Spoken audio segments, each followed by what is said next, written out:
Okay, good morning, everybody. It's a beautiful day, and I'm in Pennsylvania, so it's pre-Thanksgiving here, and I'm continuing with this Back to the Future for me, going backwards in time and relearning all these distributions that I haven't done since God knows when. I mean, I graduated from college high school in 1981, so I was doing all this stuff in the early 80s, so now it's 2020, so it's been fun and it's been challenging and I love it. So let's go over this let's get to the nitty-gritty, as they say. So the Poisson distribution is a count distribution. It's a discrete distribution. Discrete means that the values are countable and they go up to infinity, of course. I can count, for instance, the number of cars that pass in front of my house in a given period of time. That falls under what we call a Poisson random variable. But let's start by deriving it. See, I don't like to leave anything unknown. I want you to know everything because I need to know everything. I get really pissed off when I don't know something. So I have to. And so hopefully you'll appreciate that. So we start this, imagine I want to count the number of events. So the number of events in n independent Bernoulli trials. So Bernoulli trials are these yes or no trials where, like a flip of a coin, where you get heads versus tail. And then the probability of x events in n independent Bernoulli trials is given by this binomial. So this is a binomial, and I have a video showing you how to do the binomial, how I derive it, etc. I think it's more how I prove that it's a probability mass function. So let's start here. So if we know the n, like we're starting with, say, if we have 10 Bernoulli trials and we want to know what's the probability of 2 successes, whatever success is, and in probability successes, whatever you're looking for, failures, what you're not looking for, they're complementary events. That means there's either or, right? So for instance, if I flip a coin and I want to know what's the probability of 2 heads in 10 flips of the coin, that would follow this nice binomial distribution. So this is our equation for the binomial distribution. Okay, this is n choose x, so you're choosing how many different ways can I arrange n events, 2 at a time or 3 at a time or whatever it is, whatever x is. P stands for probability. 1 minus p is the probability of failure because they're mutually exclusive. It's either or success or failure, and as you know that the probability of all possible events in a sample space, such as flipping a coin, there's only 2 possible events. They're complementary, so there are only 2 possible events, and they must sum up to a value of 1. And we know probabilities can range from 0 to 1. So this is our equation for the binomial. The thing is, the binomial doesn't apply very well when there's a very, very large number of Bernoulli trials, right? Or, for instance, if I want to count the number of cars that pass in front of my house within an hour, it's possible that an infinite number of cars can pass in front of my house in an hour. If the probability of any one of these events is very small and the number of events, the Bernoulli trials, is very, very large, although you could use the binomial, it's better to use the Poisson, and that's what I want to show you here. So let's see what happens when we allow n, the number of independent Bernoulli trials. Also, we're assuming that the probability remains the same across all the different trials. Like if you flip a coin, the probability is always 0.5, probability of success. So let's assume that n approaches infinity. So we're going to take the limit of this function as n approaches infinity, right? So that's the same as, now if you recall, I'm sure I have a video somewhere showing this, that this binomial coefficient, as it's called, is n factorial. So we'll see in a second what this is if you don't know, divided by x factorial times n minus x factorial. Everything else stays the same. So factorial, you'll see again, I'll show you in a second, in case you're not familiar with what this is.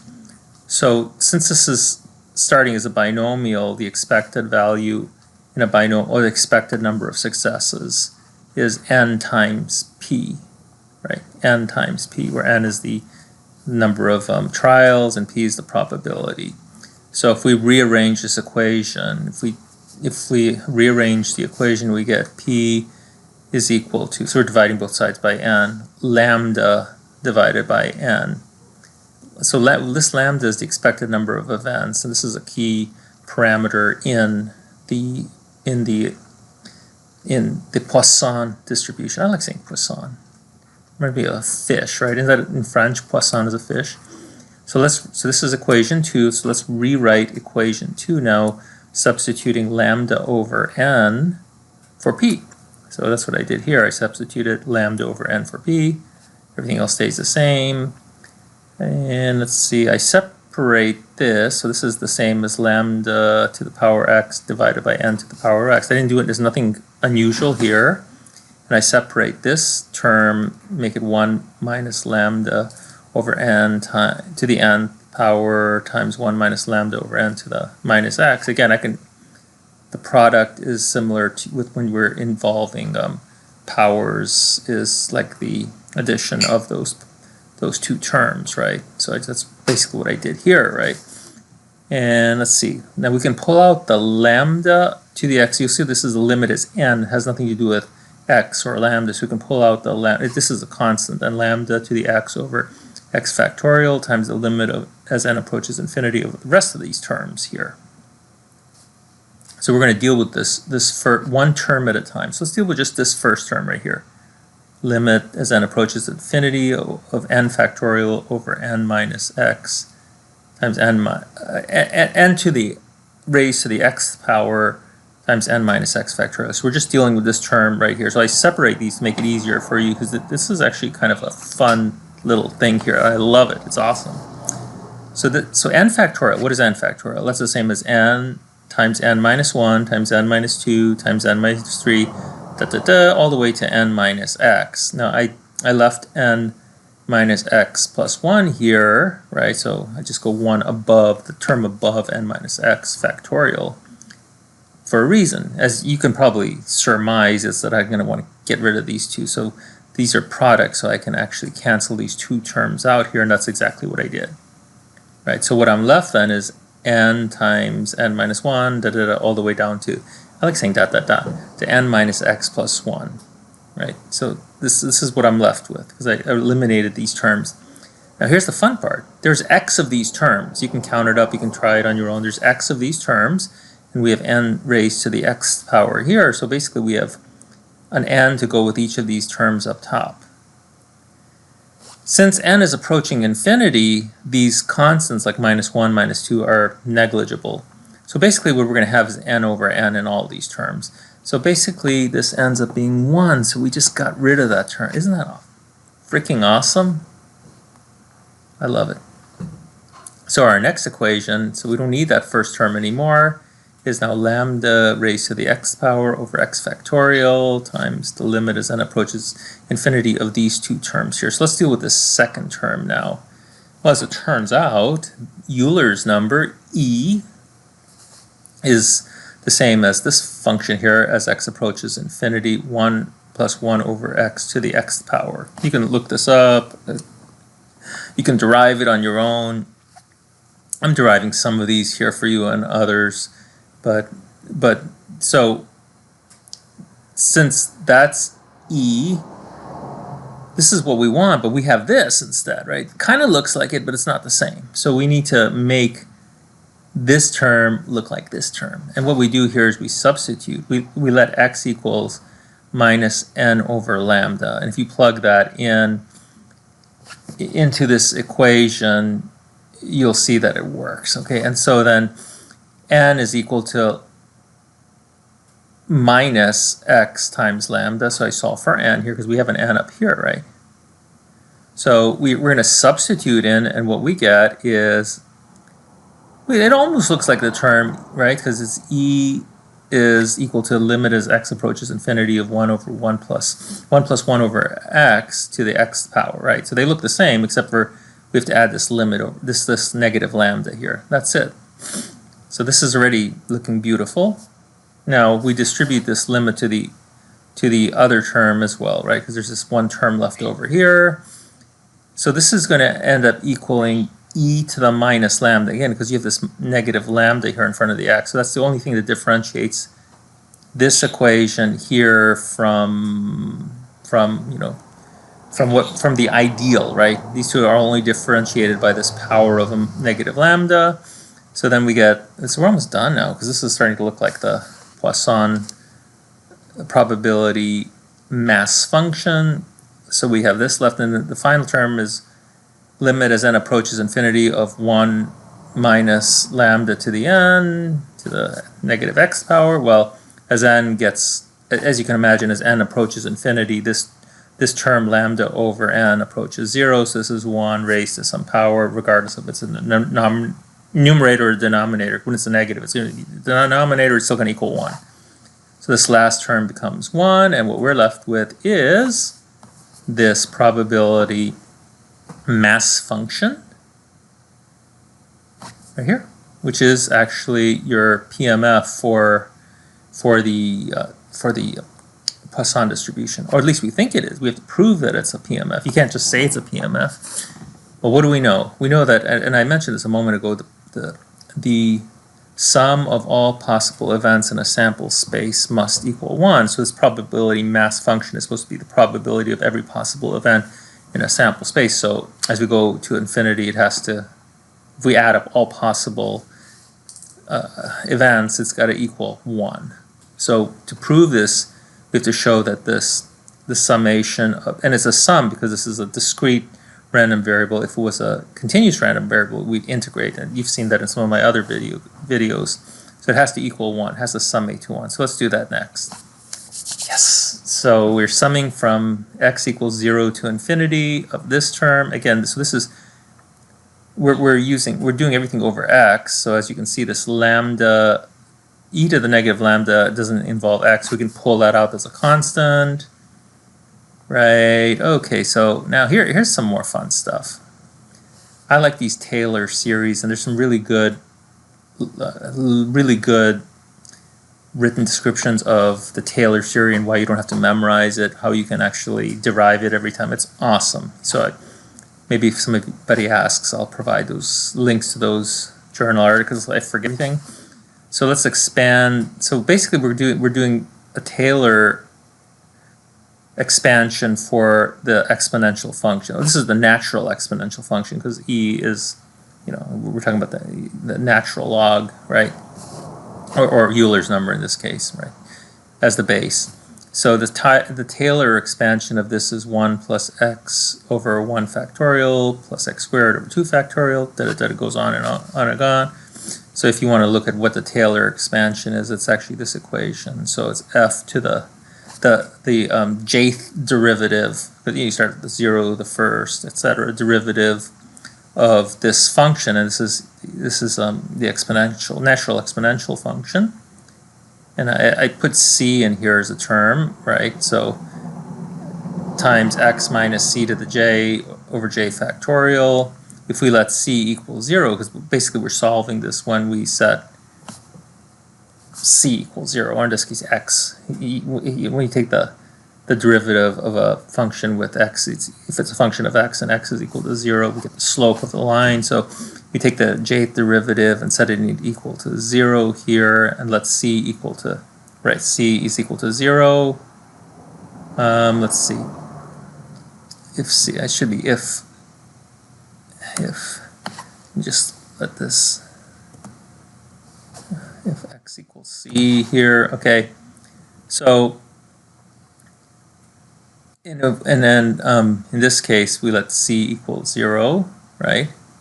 E to the 0, so basically it's x is equal to c and c is equal to 0 in this case. Well, e to the 0 is equal to 1. Okay, so that's just going to eliminate that term, and what we're left, and we let c equal 0, so that's removing this c here.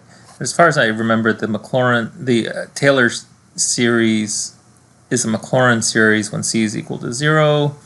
So we're left with, this term is gone, right? And then we have the summation of x to the j over j factorial is equal to e to the x. So this is the Taylor expansion in this case, right? So substituting it back into equation 6 and changing the variables, we're going to get, okay, so we're substituting it back to equation. Let's go back to equation 6. Where's equation 6? So we're substituting it back into equation 6 because if e to the x equals x to the j over j factorial, so this is e to the lambda then would be lambda to the x over x factorial. So we can substitute e to the lambda for this item in equation 6, and we get e to the negative lambda times e to the lambda, and that equals 1. Okay, so basically what we did here was just use the similarity between this function and this Taylor expansion, which we know is the Taylor expansion of the natural exponential function to the raised to lambda rather than to x here.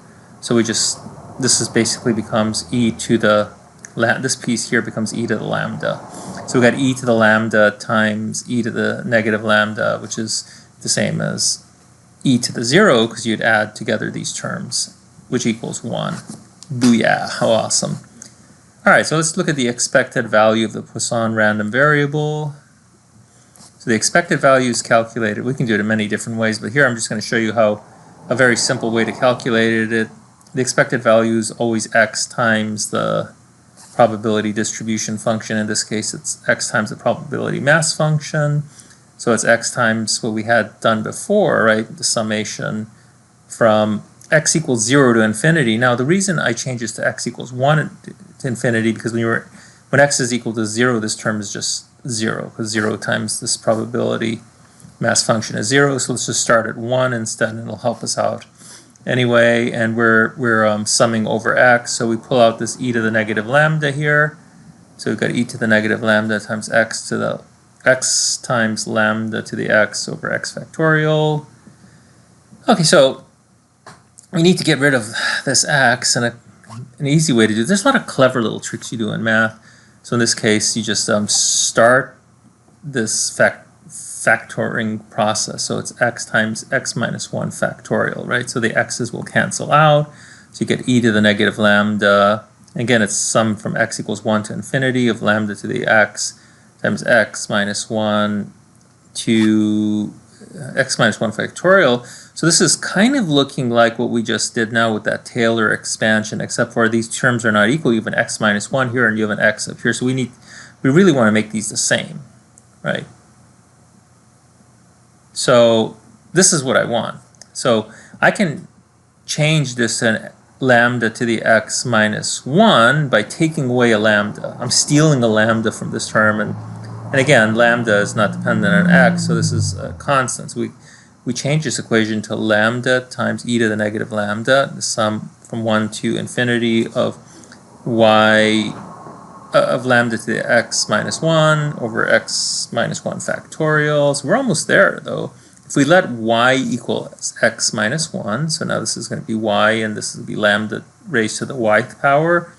And if x equals 0, if x equals 1, right, put a 1 in this equation, y becomes 0. So we're back to where we want to be. So we have lambda times e to the negative, raised to the negative lambda power for y equals 0 to infinity. We have lambda to the y over y factorial. So now we can do this Taylor series expansion of e to the lambda, and look what happens here. We get lambda. So this is the expected value of your Poisson distribution.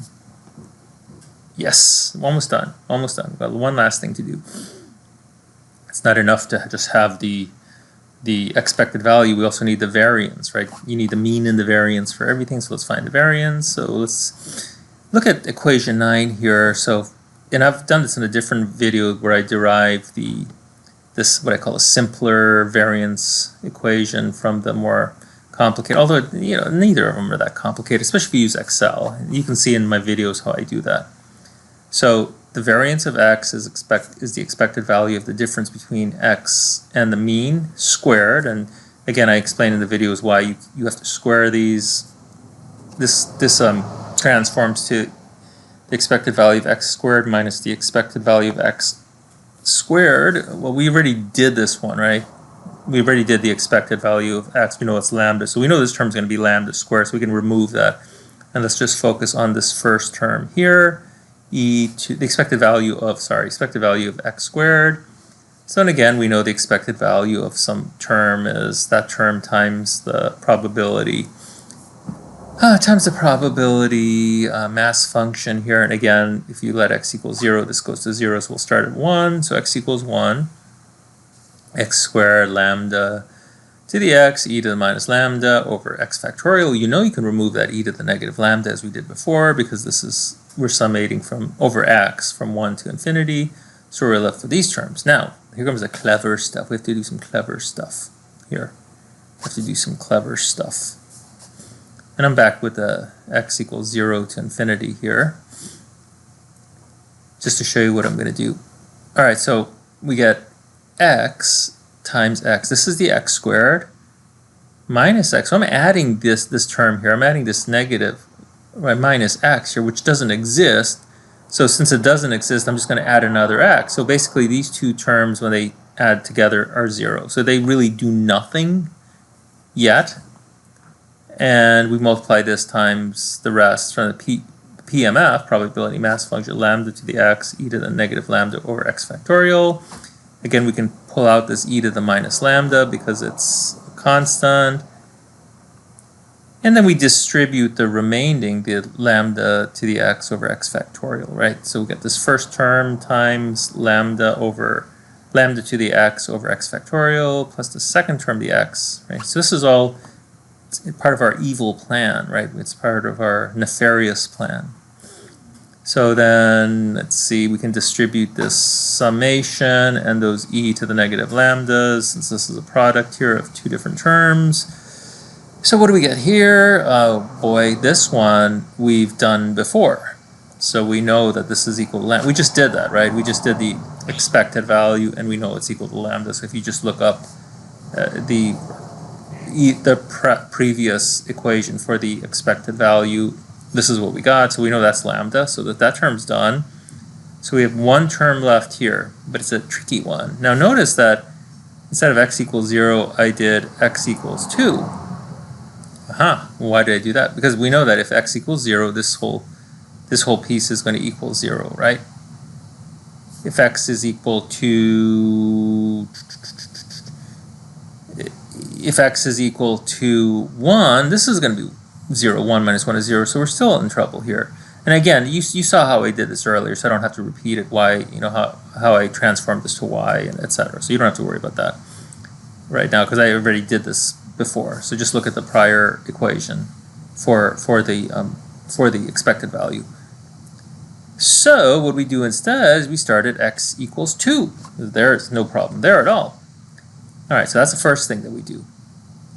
Second, well, so we need to get rid of x and x times x minus 1. So we can expand this factorial, so it's x times x minus 1 times x minus 2 factorial, right? So we can do that, and this allows us to cancel out these first two terms. All right, and this lambda here remains. This is the lambda. I'm not really focusing on it right now, but it's still there. Okay, so this is what we have left. E to the minus lambda, x equals 2 to infinity, right? Over summating from x equals 2 to infinity, lambda to the x minus 2. Now we're going to just do the same trick as we did before. We're going to put an x minus 2 as the power here, so we got to take out two of these bad boys, two of these lambdas here. So we got lambda squared e to the minus lambda. That's, we subtracted two of them out of here, so we pulled them out, because again, this is some involving x. So what do we have left? Okay, so we know if we let y equals x minus 2, these are both going to be y's. And if we stick the 2 in here, x equals 2, this becomes 0. So again, we're going y equals 0 to infinity of y factorial. This is assuming lambda to the y over y factorial. And then we bring in this other lambda from up here. So what do we have left? We got lambda squared e to the minus lambda. Oh, and this again, based on what we just did with that Taylor expansion, is e to the lambda. So those two will cancel out. Well, Right, so this will be e, they don't cancel out, so e to the minus lambda times e to the lambda is the same as e to the minus lambda plus lambda, which is e to the 0, which is 1. So we're left with lambda squared. We're left with lambda squared here. So we have as our final, we have this lambda squared plus lambda as our final answer for the first part of the variance. And as you recall, the first part of the variance was only half of it. The other part was where we had to subtract the expected value squared. So we got lambda squared plus lambda minus lambda squared, which equals lambda, and that is our variance. So for the Poisson, the mean is lambda and the variance is lambda. Cool. This is a quick example of what the Poisson does other than swim in a river, fish, right? Just kidding, of course. What's the probability of observing 5 cars passing my house in 1 minute if the average number of cars, so lambda would be the average number of cars passing my house per hour is 2. So lambda equals 2. So I just plug it into the equation. So I get x. I want to know what the probability of 5 cars passing my house is. So it's lambda to the x, e to the negative lambda over x factorial. So we know that lambda is equal to 2 because that's our average. That's our expected value. So 2 to the 5 e to the minus 2, right? And x is equal to 5. I want to know 5 cars over 5 factorial. That's equal to 0.0361, or basically 4%. There's a 4% chance of observing 5 cars passing my house in 1 minute. Okay, I hope you got something out of that. Thank you very much. And if you have any questions, obviously you can ask. Bye.